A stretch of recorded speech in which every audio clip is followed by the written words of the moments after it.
સ્પર્ધાત્મક પરીક્ષાને લગતા દરેક વિષયોના વિડીયોઝ, ડેઇલી કરંટ અફેર્સ તથા નવી ભરતીની માહિતી મેળવવા માટે જોતા રહો અમારી યુટ્યુબ ચેનલ ICE રાજકોટ અને અમારી ચેનલને સબસ્ક્રાઇબ કરો તથા બેલ આઇકોન પ્રેસ કરો જેથી દરેક નવા વિડીયોની નોટિફિકેશન મેળવી શકો. નમસ્કાર વિદ્યાર્થી મિત્રો, ICEના આ યુટ્યુબ ચેનલ પર હું ફરી એક વખત તમારું હાર્દિક સ્વાગત કરું છું. મારું નામ અનિતા જોન છે. સો આજનો આપણો જે ટોપિક છે એ છે રિલેટિવ પ્રોનાઉન્સ. હવે રિલેટિવ પ્રોનાઉન્સનો ટોપિક ચાલુ કરવું એ પહેલાં આપણે પ્રોનાઉન વિશે થોડી બેઝિક માહિતી લઈ લઈએ. પ્રોનાઉન શું છે એ બધાને મોસ્ટલી ખબર જ હશે. આજે આ ટોપિક એટલા માટે લઈને આવી છું કારણ કે આમાં મારે તમને થોડી ટ્રિક્સ આપવી છે. ઓકે, ટ્રિક્સ અને ટિપ્સ. કારણ કે આપણો જે ટેગલાઇન છે ગુજરાતીમાં ભાષાંતર કર્યા વગર આપણે ફિલ ઇન ધ બ્લેન્ક્સ કરવાની છે.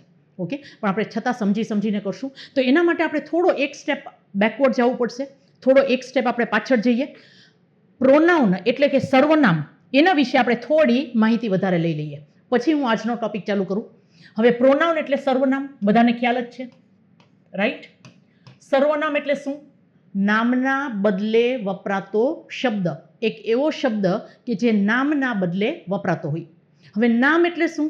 તો આપણી નજર સામે કોઈ પણ વ્યક્તિ દેખાય, વસ્તુ દેખાય અને જગ્યા દેખાય. જો આ દેખાય તો એ નાઉન. કોઈ પણ વ્યક્તિ, જગ્યા, વસ્તુ અથવા લાગણીને નામ આપતો શબ્દ, એટલે આપણી નજર સામે એ દેખાવું જોઈએ તો એ નાઉન. અને એ નાઉનના બદલે આપણે જે શબ્દ વાપરીએ એને કહેવાય પ્રોનાઉન. આ સર્વનામ છે. હવે જ્યારે આપણે રિલેટિવ પ્રોનાઉનની વાત કરીએ તો આના પણ નામ પ્રમાણે જ ગુણ છે. હવે રિલેટિવ્સને કોણ ના ઓળખતું હોય? રિલેટિવ્સને બધા ઓળખતા હોય. જે આપણી વાતમાં વચ્ચે દખલ દે એને રિલેટિવ્સ કહેવાય. આ ઉંમરે પણ અભ્યાસ ચાલુ છે, ક્યારે નોકરી મળશે, હા, આવું બધું પૂછે એને રિલેટિવ્સ કહેવાય, સગા સંબંધી. ઓકે, સો જોક્સ અપાર્ટ, રિલેટિવ્સ એટલે તમને ખબર જ છે સંબંધ. ઓકે, સંબંધી. તો એ જ રીતે રિલેટિવ પ્રોનાઉન એટલે શું? સંબંધવાચક સર્વનામ. આપણે ખાલી શું કરવાનું છે કે કયા નાઉનનું રિલેટિવ છે એ આપણે ગોતવાનો છે. રિલેટિવ પ્રોનાઉન એટલે શું? હવે પ્રોનાઉન એટલે નામના બદલે વપરાતો શબ્દ. અને કયા નાઉન? નામમાં તો પર્સન પણ આવી જાય, વ્યક્તિ પણ આવી જાય, વસ્તુ પણ આવી જાય અને જગ્યા પણ આવી જાય. બરાબર છે ને? નાઉન એટલે શું? કોઈ પણ વ્યક્તિ, જગ્યા અથવા વસ્તુને નામ આપતો શબ્દ, અને એના બદલે આપણે જે શબ્દ વાપરશું એ છે પ્રોનાઉન. હવે આપણે રિલેટિવ પ્રોનાઉન એટલે શું છે કે કયા નામનો એ રિલેટિવ છે એ આપણે જોવાનું છે. જો હજી તમારા માટે થોડું ઇઝી કરી દઉં. કેવી રીતે? ફોર એક્ઝામ્પલ મારી પાસે એક વાક્ય આવી રીતે છે, she is the girl blank I met. ગુજરાતીમાં ટ્રાન્સલેશન કરવાનું જ નથી. હું અત્યારે ખાલી તમારું ધ્યાન ક્યાં દોરવા માંગુ છું? રિલેટિવ પ્રોનાઉન હવે ચાલુ કરીશ. પહેલા તમે વાક્યને વાંચતા સમજો. અહીંયા આપણે નાઉન કયું છે તો કે ગર્લ છે. હવે ગર્લ એટલે વ્યક્તિ, આ થઈ ગયો આપણો પર્સન. અત્યારે તમે ખાલી આટલું જ યાદ રાખો. This is the garden blank V mat. અત્યારે આ બ્લેન્ક નથી કરવાની, તમારે ખાલી વાંચવાનું છે. આપણે કોના સંબંધી છે એ આપણે ગોતીએ છીએ. અહીંયા મારી પાસે ગર્લ છે. ઓકે, તો નાઉન મારું ગર્લ છે, તો આ ગર્લના આધારે મારે અહીંયા એનો સંબંધી ગોતવાનો છે. એ જ રીતે અહીંયા તમે જોશો ગાર્ડન જગ્યા છે, તો અહીંયા મારે જગ્યાને રિલેટેડ સંબંધી ગોતવાનો છે. ટ્રાન્સલેશન કરતા જ નથી. હજી તમે જોજો, I read the book blank you gave. હવે અહીંયા આપણે કોના સંબંધી ગોતવાના છે? બુક. આ બ્લેન્કમાં આપણે રિલેટિવ પ્રોનાઉન મૂકવાનું છે, તો આપણે કોના રિલેટિવ ગોતવાના છે? કયા નાઉનના? કારણ કે પ્રોનાઉન એટલે શું? નામના બદલે વપરાતો શબ્દ. અને રિલેટિવ પ્રોનાઉન એટલે શું? કોનું રિલેટિવ છે? કારણ કે નાઉનમાં તો વ્યક્તિ પણ આવી જાય, જગ્યા પણ આવી જાય અને વસ્તુ પણ આવી જાય. હવે સમજાણું આપણે શું કરવાનું છે? આને કહેવાશે રિલેટિવ પ્રોનાઉન. સૌથી પહેલા બેઝ આપણે ક્લિયર કરીએ. કોનો રિલેટિવ આપણે ગોતવાનો છે? Is it okay? હવે સૌથી પહેલા હું તમને શીખડાવું કે વ્યક્તિ, જો આપણે વ્યક્તિના રિલેટિવ ગોતવાના હોય તો આપણી પાસે બે સર્વનામ છે. એક છે હુ અને બીજું છે હુમ. હવે તમે જોશો હું તમને આનું ગુજરાતી લખાવીશ જ નહીં અને છતાં તમને આવડી જશે. હું લખાવીશ નહીં કે હુ એટલે કોણ, હુમ એટલે કોને, એવું આપણે કાંઈ લખવાના નથી. આપણે ખાલી ટેકનિકલી શું લખવાના છીએ કે હુ એટલે કર્તા, હુ એટલે કર્તા અને હુમ એટલે કર્મ. ઇંગ્લિશમાં શું કહેવાય? સબ્જેક્ટ અને ઓબ્જેક્ટ. ખાલી આપણે આટલું જ સમજવાનું છે. હુ એટલે કર્તા અને હુમ એટલે કર્મ. હવે તમે વિચારો કે યાદ કરો, વાક્યની જે રચના હોય, વાક્યની રચના ઇંગ્લિશમાં કેવી રીતે થાય છે? સબ્જેક્ટ, આ તો બધાને ખબર જ હશે, પ્લસ વર્બ પ્લસ ઓબ્જેક્ટ. આ બધાને ખ્યાલ જ છે? આટલું આપણે બધાને ખબર જ છે. Subject plus verb plus object. તો આપણને બ્લેન્ક આપેલી હોય, અહીંયા બ્લેન્ક આપેલી હશે અને બ્લેન્કની બાજુમાં જો ક્રિયાપદ આપેલું હોય તો આપણે બ્લેન્કમાં શું મૂકવાનું આવશે? સબ્જેક્ટ મૂકવાનું આવશે. અને સબ્જેક્ટ કોણ છે? હુ છે. હું તમને સમજાવી દઉં કેવી રીતે. વાક્ય કેવી રીતે આપેલું હશે તમે જુઓ. સૌથી પહેલા આપણે સંબંધ કોનો છે એ આપણે જોવાનું છે. ફોર એક્ઝામ્પલ, ફરીથી આપણે આજ લેશું. She is the girl blank I met. હવે બે વાક્ય વાંચજો તમે. ફરીથી આ હું સેમ વાક્ય લઈશ પણ બીજી રીતે. She is the girl blank met me. ગુજરાતીમાં ટ્રાન્સલેશન જ નહીં કરીએ. હવે તમારે શું કયો સ્ટેપ કરવાનો છે? સૌથી પહેલો સ્ટેપ કે આપણે સંબંધી કોનો ગોતવાનો છે. સંબંધી આપણે કોનો ગોતવાનો છે? તો બ્લેન્કની પહેલા નાઉન આપેલું છે ગર્લ. નાઉન આપેલું છે ગર્લ. ગર્લ એટલે વ્યક્તિ. હવે જ્યારે વ્યક્તિ આપેલી હોય તો આપણે બ્લેન્ક પછી જોવાનું આવશે કે બ્લેન્ક પછી મારી પાસે સબ્જેક્ટ ઓલરેડી છે, મારી પાસે ઓબ્જેક્ટ ઓલરેડી છે. મિસિંગ કોણ છે? સબ્જેક્ટ ઓલરેડી છે, વર્બ ઓલરેડી છે, સોરી વર્બ ઓલરેડી છે. મિસિંગ કોણ છે? ઓબ્જેક્ટ. હવે હુ છે એ તો સબ્જેક્ટ છે અને હુમ છે એ ઓબ્જેક્ટ છે. સબ્જેક્ટ વર્બ અહીંયા આવશે ઓબ્જેક્ટ. ચલો ફરી એક વખત, one more time. She is the girl. હવે મારે સંબંધી કોના ગોતવાના છે? ગર્લના. ઓકે, તો ગર્લ માટે આપણે કાં તો હુ આવશે અને કાં તો હુમ આવશે કારણ કે વ્યક્તિ છે. તો આપણે શું કરવાનું? બ્લેન્ક પછી જોવાનું. બ્લેન્ક પછી મારી પાસે છે ક્રિયાપદ. ક્રિયાપદની પહેલા હંમેશા કોણ આવે? તો કે સબ્જેક્ટ. આ બંનેમાંથી સબ્જેક્ટ કોણ છે? હુ. ફક્ત આપણે આટલું જ કરવાનું છે. હું ફરી એક વખત તમને એક્ઝામ્પલ આપી દઉં. આપણે સંબંધી ગોતવાનું છે. રિલેટિવ પ્રોનાઉન એટલે સંબંધી. ઓકે, સંબંધવાચક પ્રોનાઉન. ડન. હવે માની લ્યો કે આપણે વ્યક્તિ આપેલી હોય, બ્લેન્ક પહેલા વ્યક્તિ આપેલી હોય તો આપણે બે જ રિલેટિવ પ્રોનાઉન વાપરવાના છે. એક છે હુ અને બીજું છે હુમ.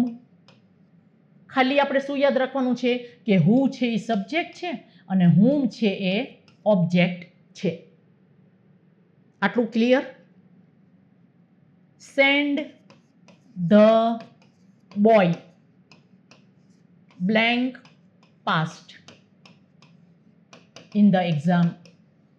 ચલો, ગુજરાતી કરતા જ નહીં, ગુજરાતી કરતા જ નહીં. અહીંયા આપ્યું છે send the boy blank passed in the exam. હવે મારી પાસે આપણે ખાલી શું કરવાનું? મારે જોવાનું કે મારો કોનો રિલેટિવ ગોતવાનો છે? બોય. વ્યક્તિ છે તો વ્યક્તિ માટે કાં તો હું આવશે કાં તો હુમ આવશે. તો હવે આપણે બ્લેન્ક પછી જોવાનું. અહીંયા ક્રિયાપદ આપેલું છે. ક્રિયાપદની પહેલા હંમેશા સબ્જેક્ટ આવે. આ બંનેમાંથી સબ્જેક્ટ કોણ છે? હુ છે કે હુમ છે? તો કે હુ. મારો જવાબ છે હુ પાસ્ડ ઇન ધ એક્ઝામ. આટલું સિમ્પલ છે. સૌથી પહેલા તો તમારે એ નક્કી કરવાનું કે સંબંધી આપણે કોના ગોતવાના છે. આપણે સૌથી પહેલા એ નક્કી કરવાનું છે. ઓકે, ચલો. સો અહીંયા તમે આ સ્લાઇડમાં તમે જોશો who, which, whose, that, where, when. ગોટાળા કરવાના જ નહીં. આપણે એકદમ સિમ્પલ રીતે જોશું, સ્ટેપ બાય સ્ટેપ. ઓકે, તો સૌથી પહેલા હુ અને હુમ આ આપણે કોના માટે વાપરશું? વ્યક્તિ માટે. તો અહીંયા વચ્ચે આપણે લખી નાખીએ પર્સન. ઓકે, પર્સન હોય તો કાં તો હુ આવશે કાં તો હુમ આવશે. હવે આપણે શું કરવાનું છે? She is the girl. અહીંયા ગર્લ આવી ગયું એટલે વિચ ને વેર ને વેન ને બધું ભૂલી જવાનું. ખાલી બે જ યાદ રાખવાના, હુ અને હુમ. શું કામ? અહીંયા ગર્લ આપેલું છે. ઓકે, હવે આપણે જોવાનું બ્લેન્ક પછી અહીંયા કર્તા આપેલો છે, અહીંયા ક્રિયાપદ આપેલું છે. તો કર્તા ઓલરેડી છે મારી પાસે, મારે બીજો કર્તાની જરૂર નથી. તો હવે મારે શું લખવાનું છે? અહીંયા કર્મ. થઈ ગયું simple. She is the girl whom I had met at the party. હવે આ સેમ ગર્લને આપણે ફરીથી લઈએ. She is the girl. ફરીથી અહીંયા ગર્લ આવી ગયું. તો આપણે બ્લેન્ક પછી જોશું. બ્લેન્ક પછી આપેલું છે હેડ મેટ. ક્રિયાપદ છે. ઓકે, તો ક્રિયાપદની પહેલા હંમેશા શું આવે? કર્તા આવે. અહીંયા મૂકી દો કર્તા. ક્યાં ટ્રાન્સલેશન કરવાની જરૂર છે? આ સિમ્પલ ટ્રીક છે.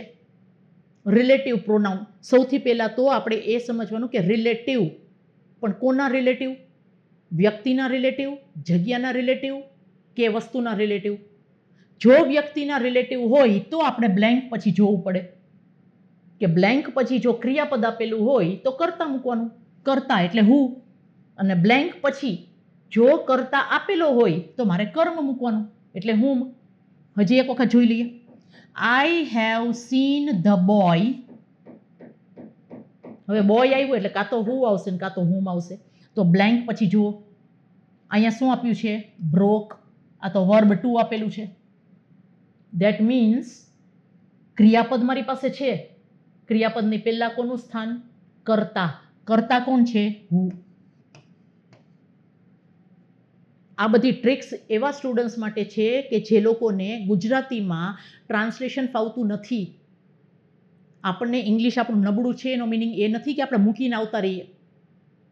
હુ એટલે કોણ ને હુ એટલે કોને એ આપણે કંઈ કરવાનું નથી. કેટલી સિમ્પલ ટ્રીક છે. નાઉન ઓળખતા તો ફાવે ને. આપણી નજર સામે કોઈ વ્યક્તિ દેખાય, વસ્તુ દેખાય, જગ્યા દેખાય, એના સંબંધી આપણે ગોતવાના છે. બસ સિમ્પલ. ઓકે, ફરીથી આ વાક્ય જુઓ. Is he the boy. ચલો અહીંયા બોય આપેલું છે. બોય આપેલું છે તો આપણે બ્લેન્ક પછી જોવું પડશે. હવે બ્લેન્ક પછી અહીંયા મને કર્તા આપેલો છે. હવે કર્તાની બાજુમાં તો આ ક્રિયાપદ જ હોય. ક્રિયાપદ જ હોય. કર્તાની બાજુમાં બીજું કોઈ ના હોઈ શકે. વાક્યની રચના જેવી છે. કર્તા, ક્રિયાપદ અને કર્મ. ઓકે, અહીંયા ક્રિયાપદ આપ્યું છે તો મેં આગળ કર્તા મૂકી દીધું. પણ અહીંયા મારી પાસે કર્તા અને ક્રિયાપદ બેય છે તો મારે કર્મ જોશે. અહીંયા વાક્ય થશે is he the boy whom you so. આ એ જ છોકરો છે કે જેને તમે મળ્યા હતા, જેને તમે જોયો તો. ઓકે, આપણે ક્યાં ટ્રાન્સલેશન કરવું છે? આપણે ખાલી સંબંધી કોના છે એ જ ગોતવાનું છે. જો વ્યક્તિના સંબંધી હોય તો આપણે હુ અને હુમ વાપરવાનું. બ્લેન્ક પછી જો ક્રિયાપદ આપેલું હોય તો હુ અને બ્લેન્ક પછી જો કર્તા આપેલો હોય તો હુમ. કારણ કે કર્તા તો છે, મારે કર્તાની જરૂર નથી, મારે કર્મ જોશે. બસ આ એની સિમ્પલ ટેકનિક છે, હુ અને હુમ ટ્રાન્સલેશન કર્યા વિના.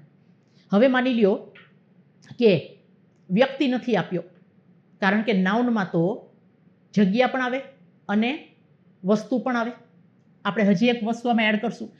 જો બ્લેન્ક પહેલા વસ્તુ આપેલી હોય તો આપણે વિચ મૂકવાનું, પછી બ્લેન્ક બાજુમાં જોવાની જરૂર નથી. જગ્યા આપેલી હોય તો વેર અને સમય આપેલો હોય તો વેન. ઓકે, ચલો જોઈએ. The thief showed the place. આગળ કંઈ વાંચવાની જરૂર જ નથી. અહીંયા જગ્યા આપેલી છે. ઓકે, અહીંયા આવશે વેર. ચોરે એ જગ્યા બતાવી કે જ્યાં તેણે પૈસા છુપાવ્યા હતા. ટ્રાન્સલેશન નથી કરવું, આ તો ખાલી સમજાવું છું તમને. આપણે નથી કરવાનું, આપણે ખાલી જોવાનું છે કે બ્લેન્કની પહેલાં શું આપ્યું છે? The place. ચલો એ જ રીતે હજી આગળ જઈએ. I still haven't red the book. અહીંયા વસ્તુ આપેલી છે, આપણે ઓપ્શનની જરૂર ના પડવી જોઈએ. વસ્તુ હોય તો શું આવશે? વિચ. થઈ ગયું. Okay, which I have boat. ચલો ફરીથી. I don't remember the date. આ તો સમયની વાત કરે છે. સમય હોય તો વેન. ઓકે, સમય બચાવો, ટ્રાન્સલેશનની જરૂરત નથી. The parrot. હવે અહીંયા તો પેરોટ આપ્યું છે. વ્યક્તિ સિવાય બાકી બધા, વ્યક્તિ, જગ્યા અને સમય સિવાય બધી વસ્તુઓમાં જ ગણાશે. ઓકે, પછી સજીવ હોય કે નિર્જીવ હોય, એનિમલ્સ, બર્ડ્સ, બધા વસ્તુઓમાં ગણાશે. અહીંયા પેરેટ આપેલું છે, વસ્તુમાં ગણાશે, એટલા માટે આપણે લખશું વિચ. પછી અહીંયા ડોગ આપ્યું હોય કે કેટ આપ્યું હોય કે હોર્સ આપ્યું હોય, બધા વિચમાં જ ગણાશે.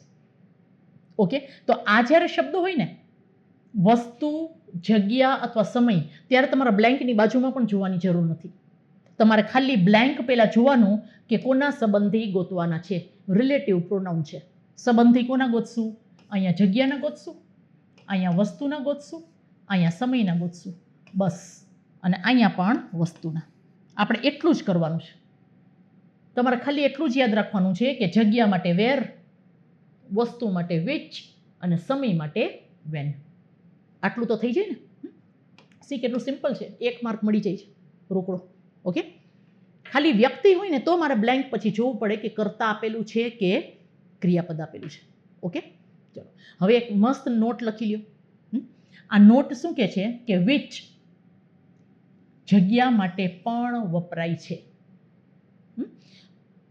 જ્યારે પણ જગ્યાનો ઉપયોગ એક વસ્તુ તરીકે કરવામાં આવી હોય, જગ્યાનો ઉપયોગ એક વસ્તુ, ઓકે, માની લો કે હું એમ કહું છું કે આ ઘર મેં ખરીદ્યું, આ ઘર મેં ખરીદ્યું, તો ખરીદ્યું હોય ને, આપણે હંમેશા વસ્તુઓ ખરીદીએ.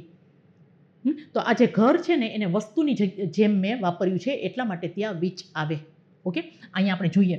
હી took me to the house where he was born. Okay, he took me to the house. હવે અહીંયા હાઉસ આપ્યું છે કે જ્યાં તે જન્મ્યો હતો, જગ્યા, જન્મ સ્થળ. ઓકે, એટલે અહીંયા આપણે વેર વાપર્યું છે. હવે તમે જુઓ. He showed me the house which he bought. ખરીદી હંમેશા જગ્યાની થાય, વસ્તુની થાય. ખરીદી હંમેશા શેની થાય? વસ્તુની થાય. પૈસા આપો તો વસ્તુ મળે. ઓકે, તો અહીંયા આપણે ઘર આપ્યું છે, આપણે ખરીદ્યું છે, ધેટ મીન્સ આ વસ્તુ છે, એટલા માટે અહીંયા વિચ આવશે. તો વિચનો ઉપયોગ આપણે જગ્યા માટે પણ કરી શકીએ, પણ ક્યારે? કે જ્યારે એ જગ્યા વસ્તુની જેમ ઉપયોગમાં લેવાની હોય. હજી એક એક્ઝામ્પલ જોઈએ. Is this the office where she works. હવે અહીંયા ઓફિસની વાત થાય છે, અહીંયા તે કામ કરે છે, જગ્યા, એટલા માટે where. Is this the office which was raided by the CBI. Raid પાડી CBIએ. ઓકે, તો અહીંયા આપણે ઓફિસનો ઉપયોગ વસ્તુની જેમ કર્યું છે, એટલા માટે અહીંયા આવશે વિચ. ઓકે, તો વિચનો ઉપયોગ આપણે જગ્યા માટે પણ કરી શકીએ છીએ. ક્યારે? જ્યારે જગ્યા આપણે વસ્તુની જેમ વાપરતા હોઈએ. ઓકે, ચલો નેક્સ્ટ. હવે તમને એક રિલેટિવ પ્રોનાઉન કરાવું છું. એ રિલેટિવ પ્રોનાઉનનું નામ છે ધેટ. હવે ધેટના ટોટલ 4 ઉપયોગ છે, તો એ 4 ઉપયોગ તમે લખી લેશો. સૌથી પહેલો ઉપયોગ, આ ધેટને હું હંમેશા સ્પેર વ્હીલ કહું છું. સ્પેર વ્હીલ એટલા માટે કારણ કે એ બધા માટે વપરાય છે. હુ અથવા હુમ માટે પણ વપરાય ધેટ, વિચ માટે પણ વપરાય ધેટ. એટલે વ્યક્તિ માટે પણ ધેટ વાપરી શકાય, વસ્તુ માટે પણ વાપરી શકાય, જગ્યા માટે પણ વાપરી શકાય અને સમય માટે પણ વાપરી શકાય. ઓકે, હવે માની લ્યો કે મારી પાસે વાક્ય એવી રીતે આપ્યું હોય. Okay, she is the girl blank he married. Okay, she is the girl blank he married. હવે અહીંયા ગર્લ આપેલું છે તો કાં તો હુ આવશે કાં તો હુમ આવશે. તો આપણે બ્લેન્ક પછી જોશું, અહીંયા કર્તા ઓલરેડી આપી દીધો છે એટલે મારી પાસે કર્મ જોશે. તો કર્મ આવે હુમ. પણ માની લ્યો કે તમને ઓપ્શનમાં હુમ આપેલું જ નથી, એટલે એમ કે આપણા મેઇન વ્હીલમાં પંચર પડ્યું છે, હુમ આપેલું જ નથી, એના બદલે ધેટ આપ્યું છે, તો તમે ધેટ વાપરી શકશો. ઓકે, હવે ઘણા છોકરાઓ મને પૂછતા હોય મેડમ બંને આપ્યા હોય તો આપી ના શકે, પણ જો બંને આપ્યા હોય તો હુમનો સ્થાન પહેલા આવશે. ઓકે, માની લ્યો કે તમને 4 ઓપ્શન આપ્યા છે, એમાં હુમ પણ આપ્યું છે અને ધેટ પણ આપ્યું છે, તો આપણે વાપરવાનું આવશે હુમ. એકચ્યુઅલી ના આપી શકે, કારણ કે ગ્રામરના નિયમ પ્રમાણે જ્યાં હુમ વાપરવું એ બધી જગ્યાએ ધેટ વાપરી શકું છું. આ એનો પહેલો ઉપયોગ છે. હવે જે સેકન્ડ ઉપયોગ છે ને એ તમે વ્યવસ્થિત સમજી લો. જ્યારે વાક્યમાં વ્યક્તિ અને વસ્તુ બંને સાથે આપેલી હોય, બ્લેન્કની પહેલા વ્યક્તિ અને વસ્તુ બંને સાથે આપેલી હોય. વ્યક્તિ માટે તો આપણે હુ અથવા હુમ વાપરીએ. ઓકે, અને વસ્તુ માટે આપણે વિચ વાપરીએ. તો અહીંયા બેમાંથી કયું વાપરવાનું?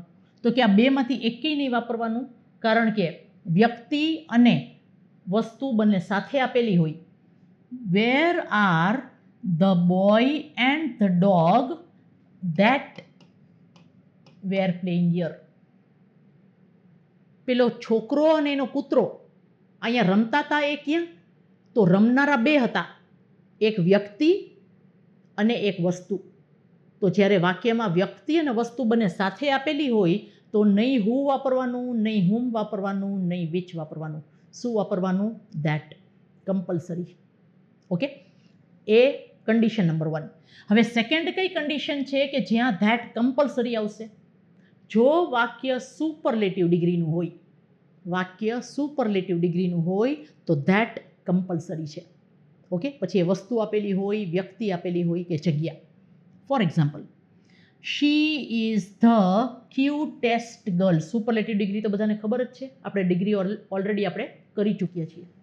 EST અથવા મોસ્ટ વાળા વાક્ય હોય એમાં ભલે વ્યક્તિ આપેલી હોય કે વસ્તુ આપેલી હોય કે જગ્યા આપેલી હોય, કમ્પલસરી મારે ધેટ જ મૂકવાનું, કમ્પલસરી ધેટ મૂકવાનું. Okay, she is the cutest girl that I have met. So superlative ડિગ્રીમાં ધેટ ઇઝ કમ્પલસરી. હવે બીજી કઈ જગ્યાએ ધેટ કમ્પલસરી છે?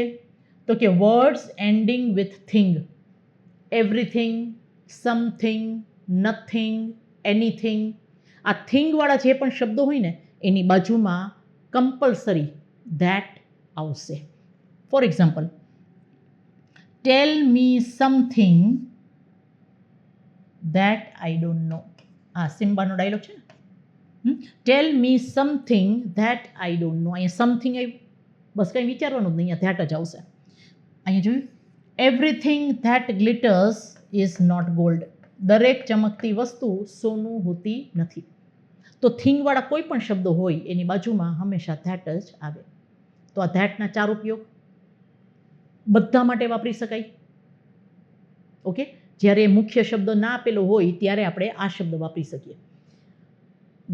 વાક્યમાં વ્યક્તિ અને જગ્યા બંને આપેલું, વ્યક્તિ અને વસ્તુ બંને આપેલું હોય એક સાથે, ત્યારે ધેટ કમ્પલસરી. પછી સુપરલેટિવ ડિગ્રીનું વાક્ય હોય તો ધેટ કમ્પલસરી. અને થિંગવાળા બધા શબ્દો, એવરીથિંગ, નથિંગ, એનીથિંગ, સમથિંગ, એની સાથે ધેટ કમ્પલસરી. આટલું ક્લિયર છે બધાને? ચલો, આ બધી ટ્રિક્સ છે. આટલું ટ્રિક્સ જ યાદ રાખો. ટ્રાન્સલેશન ક્યાં કરવાનું છે આપણે? અને છેલ્લો લખાવી દઉં, હુઝ. હુઝ છે ને એ પોઝેશન દેખાડે છે. આપણે ખબર છે એપોસ્ટ્રોફી એસ, પણ ખાલી આ હુઝ છે ને એ આવી રીતે લખાતું નથી, એને લખાય છે આ રીતે હુઝ. હવે એપોસ્ટ્રોફી એસનો તમે નિયમ યાદ કરો. એપોસ્ટ્રોફી એસનો નિયમ શું કહે છે કે જ્યારે એક જ વાક્યમાં બે નાઉન બાજુમાં આપેલા હોય, એક જ વાક્યમાં બે નાઉન બાજુમાં આપેલા હોય તો પેલું નાઉન હંમેશા એપોસ્ટ્રોફી વાળું હોવું જોઈએ. આ આપણો એપોસ્ટ્રોફી એસનો પહેલો નિયમ હતો. ઓકે, તો હવે આપણે જોઈએ આ હુઝનો પણ સેમ જ નિયમ છે. જો બ્લેન્કની બાજુમાં તમને નાઉન આપેલું હોય, હવે ફરીથી યાદ કરો, નાઉન એટલે શું? નાઉન એટલે એવો શબ્દ જેનાથી નજર સામે કોઈ વ્યક્તિ દેખાય, વસ્તુ દેખાય, જગ્યા દેખાય, તો એ નાઉન. અને જો બ્લેન્કની બાજુમાં નાઉન આપેલું હોય તો અહીંયા હુઝ આવે, કારણ કે હુઝ એટલે માલિકી બતાવે છે. આ કોની પેન છે? આ પેનનો માલિક કોણ છે? કોના માર્ક્સ ઓછા આવ્યા? Whose marks are less? કોના માર્ક્સ? ઓકે, તો બ્લેન્કની બાજુમાં જો નાઉન આપેલું હોય તો આગળ હુઝ આવે. આટલું જ આપણે કરવાનું છે. નાઉન જોતા તો શીખડાવી જ છે. તો હવે જોઈ લ્યો, bring the children blank marks. હવે માર્ક્સ બોલું તો દેખાય ને, 36 માર્ક, 40 માર્ક એવું દેખાય ને. તો અહીંયા માર્ક્સ છે, નાઉન છે. નાઉનની પહેલા હંમેશા, ઓકે, ચલો one more. Is she the girl parents? માતા પિતા દેખાય, નાઉન છે, અહીંયા આવશે હુઝ. આ શોર્ટકટ છે આની ટ્રીક. બ્લેન્કની બાજુમાં જ્યારે નાઉન આપેલું હોય તો હંમેશા હુઝ આવે. They are the people blank bank account. Bank account noun છે, ઓકે. ટ્રાન્સલેશન કરવાની જરૂર નથી. હવે અહીંયા કહેવા શું માગે છે? ધે આર ધ પીપલ, આ એ જ લોકો છે કે જેના બેંક અકાઉન્ટ સીલ કરવામાં આવ્યા. બેંક અકાઉન્ટ કોના હતા? માલિક કોણ હતું? આ લોકો. માલિકી બતાવતો શબ્દ. પણ આપણે ટ્રાન્સલેશન ના કરવું પડે એટલા માટે આ શોર્ટકટ ટ્રીક આપી છે. તમને હુ અને હુમની જેમ શોર્ટકટ ટ્રીક આપી હતી કે હુ ક્યારે વપરાય? તો જ્યારે બ્લેન્ક પછી ક્રિયાપદ આપેલું હોય. હુમ ક્યારે વપરાય? તો કે બ્લેન્ક પછી સબ્જેક્ટ અને વર્બ આપેલા હોય. અને હુઝ ક્યારે વપરાય? તો કે બ્લેન્ક પછી નાઉન આપેલા હોય. બસ આટલું કરી નાખશો તો તમને રોકડા માર્ક્સ મળશે. ઓકે, આમાં એટલું કાંઈ રોકેટ સાયન્સ નથી.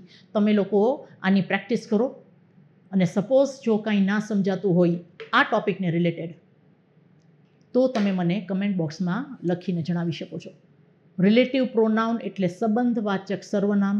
તમારે ખાલી એટલું યાદ રાખવાનું છે કે સર્વનામ જે છે એ નામના બદલે વપરાય છે અને સંબંધવાચક એટલે નામ કોણ છે, વ્યક્તિ છે તો હુ અથવા હુમ, વસ્તુ છે તો વિચ, જગ્યા છે તો વેર, સમય છે તો વેન.